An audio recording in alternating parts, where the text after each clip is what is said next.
Bonjour, à la une des parutions du jour, le quotidien Enquête s'intéresse à la rentrée scolaire et universitaire 2018-2019.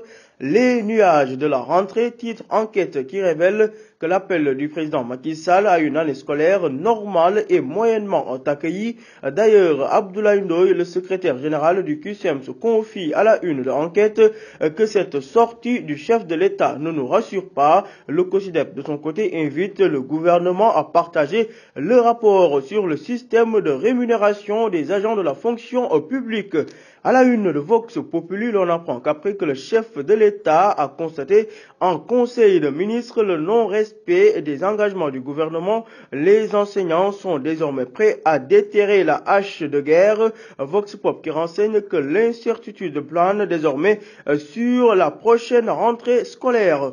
Abdou Fati du CELS SA menace et déclare que si le gouvernement ne respecte pas ses engagements, on va déposer des préavis de grève et démarrer notre bataille. Abdoulaye Ndoye du QCM lui parle de sabotage. À la page 2 de Enquête, l'on se souvient du troisième calife général des Tidjanes, Serigne Abdoul Aziz Sy Dabakh, rappelé à Dieu en 1997, déjà 21 ans que nous quittait Dabakh. Pendant ce temps, le journal Enquête précise que le forum civil est au bord de l'implosion avec deux assemblées générales convoquées en même temps à Saly et à Thiès. À la une du quotidien présidentiel 2019, Macky Sall installe son équipe, au moins 14 délégués régionaux pour coordonner sa campagne. Selon le quotidien, il s'agit là d'une innovation du président Sall qui, ne voulant pas nommer un directeur de campagne, a nommé des délégués régionaux qui seront responsables de sa campagne dans chaque région. D'autre part, concernant le contenu local dans le pétrole et le gaz, Boun Abdallah ouvre le chantier, renseigne le quotidien qui précise que le gouvernement vise beaucoup d'emplois directs et indirects avec l'exploitation de futures ressources pétrolières et gazières.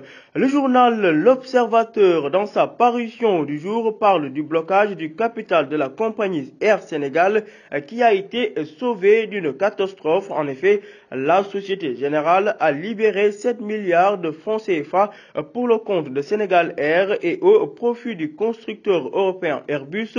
Selon l'Obs, il s'agit d'une décision prise après avoir attendu en vain la signature du ministre des Finances Amadou Ba pour libérer la totalité du capital restant, soit au moins 17 milliards de francs CFA. L'Obs qui a également évoqué la problématique du plan B au PDS, comment les Wad ont tué entre guillemets Madické, le pape du Sopi aurait savamment brisé les ambitions de Maître Madické Niang, révèle l'Observateur qui est revenu sur le drame survenu à Tivaouane Keur Hassan. L'on apprend que la tête coupée du vieux de 71 ans a été finalement retrouvée et comble de l'horreur, elle a été jetée dans un puits, le même puits où on avait retrouvé les corps de sa belle-fille et de son petit-fils il y a de cela quelques mois. Par ailleurs, à Kébémer, 5 femmes dont 2 mariées ont été arrêtées pour prostitution. La patronne de la maison close également surprise avec un jeune client.